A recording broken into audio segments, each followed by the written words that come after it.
asked to his wife, to be his wife. I came here 6 months. I worked for him. In American Embassy, he told that even I came here, I still receive any salary from his business, but I don't get any single penny. He gave me $10, $20. The first time he gave me is $20. And the last one before we leave, he gave me only $10. And like he told me, I always stay in the house. I work for him, I work for his business. I only sleep for 4 hours to work in his business. Then like, I don't get anything. I clean the house, I do everything. And like I told him, he have 1 week salary for $1,000 or $2,000. Then I work for 2 weeks to $200, $300. But I give him all my first salary.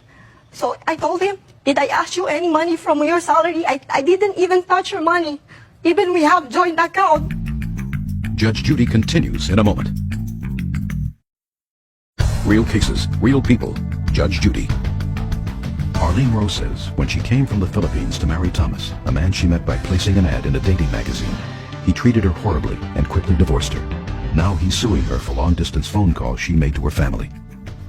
Mr. Lowe, you made a mistake. Yes. I believe that your former wife probably made a mistake.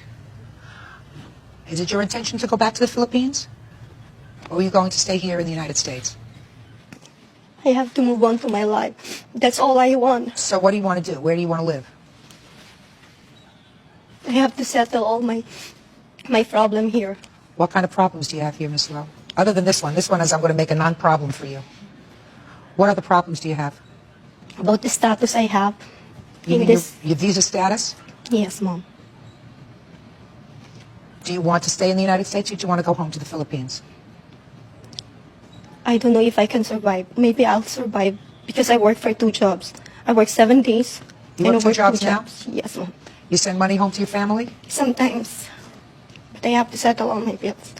What other bills do you have? I have to pay for my lawyer. Which lawyer? I have to pay for my car and my insurance. What lawyer do you have to pay for? For my case. You mean for your immigration case? Yes, Mom. Are you okay financially, Mr. Lowe? Yes. Yes? Yes. You think Well, actually, no, Your Honor. I've got, from our marriage, we've got major bills. We've got about $24,000 in back debt. For what? Some of it, a lot of it is mine. Then there's $9,000 between the tax stuff that I put off to help her family when I gave her money to help her family, $3,000, and put off paying taxes. And I was supposed to pay the taxes. That's your problem. That's your problem. Yes. Mr. Lowe. I don't think she was, except for her phone bills, I don't think she was a very expensive lady to keep. Right? No, Your Honor. I paid her a salary every week, and the records show I was putting $180 to $200 a week for her to send back home. I have records for that. Did you send back that money home? No, because he owed my mom's money. Because when he sent some money from me, he told me that's my allowance as his wife. But I spent that money on his business. I told him about that.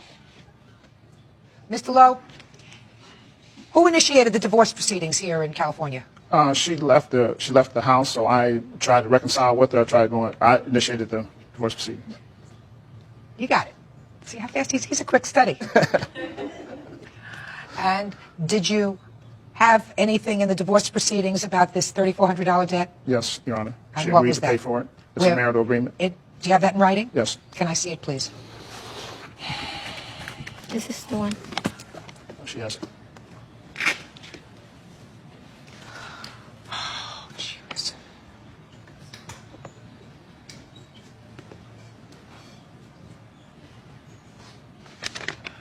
When he gave that papers, he already signed the papers.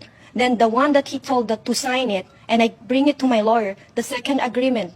What because second he changed the agreement that it says $3,400 to pay for 30 days.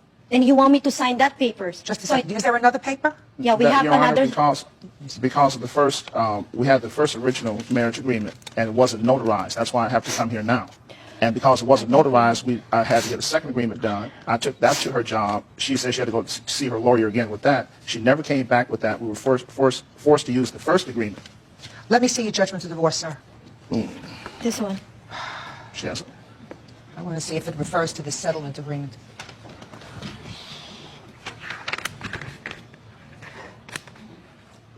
Oh, Oh. The first agreement wasn't notarized, Your Honor. That's why they could not use that agreement in the court. That's why I had to come to small claims court, because it wasn't notarized before the first of the year. Mr. Lowe, you have to understand something, sir.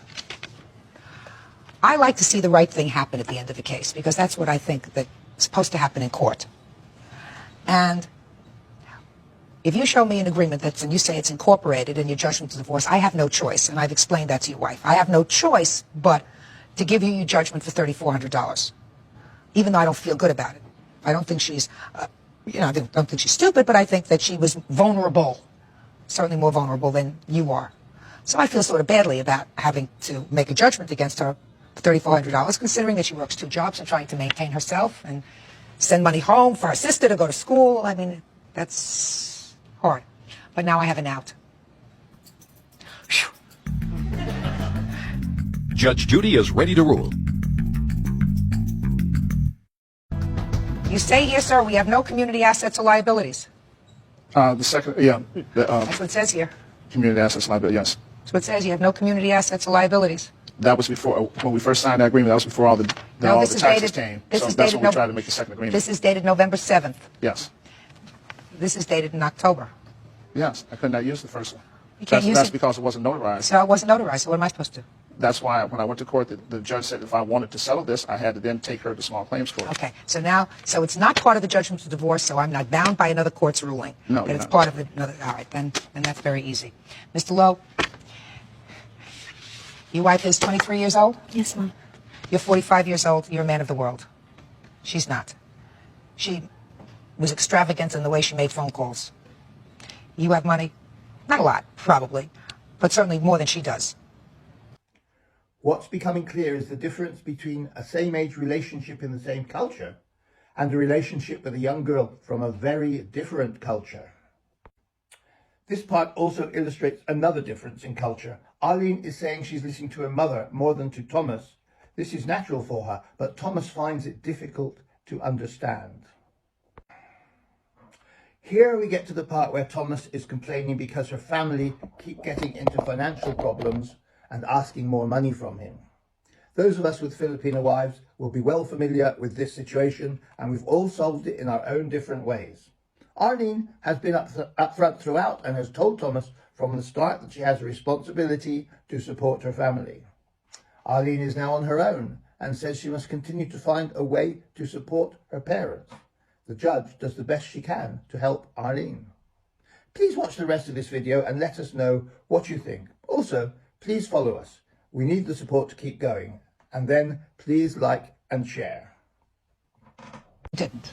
So you got a divorce. Yes. Well, no, the problem with the divorce was I wanted to move to Brentwood, and mother told her no, she couldn't move to Brentwood with me, and she had to work her $4.25 an hour job. I was trying to get her a job paying $12 an hour, $15 an hour. I was ready to send her to school. I had to take out a Yeah, you wanted me to send her to $28,000 loan to take her to school, and the mother told her she couldn't go to school. She had to work. No, my mom didn't told that. You want me to send to school. Then like when they interview me, then they told me I have to study like three years to pay $38,000. But you told them that, okay, after you finish your school, you're gonna pay me. I have to pay that for the rest of my life for $38,000. So what you did you tell her that she was going to have to pay back the tuition? No, Your Honor. Mr. Lowe. The whole thing was I would have taken out the loan for the thing, and I was very willing to do that. Mr. Lowe, you married a baby. Oh, Your Honor, when I first married her, she did not strike me as a baby. Judge Judy continues in a moment. I'm trying to be good in sex, but it takes time. Real cases, real people. Judge Judy. Arlene Rose says when she came from the Philippines to marry Thomas, a man she met by placing an ad in a dating magazine, he treated her horribly and quickly divorced her. Now he's suing her for long-distance phone calls she made to her family. In my untrained eye, sir, this looks like a May-December romance. Yes. Did you ever hear that expression? Yes. And sometimes men marry women and they're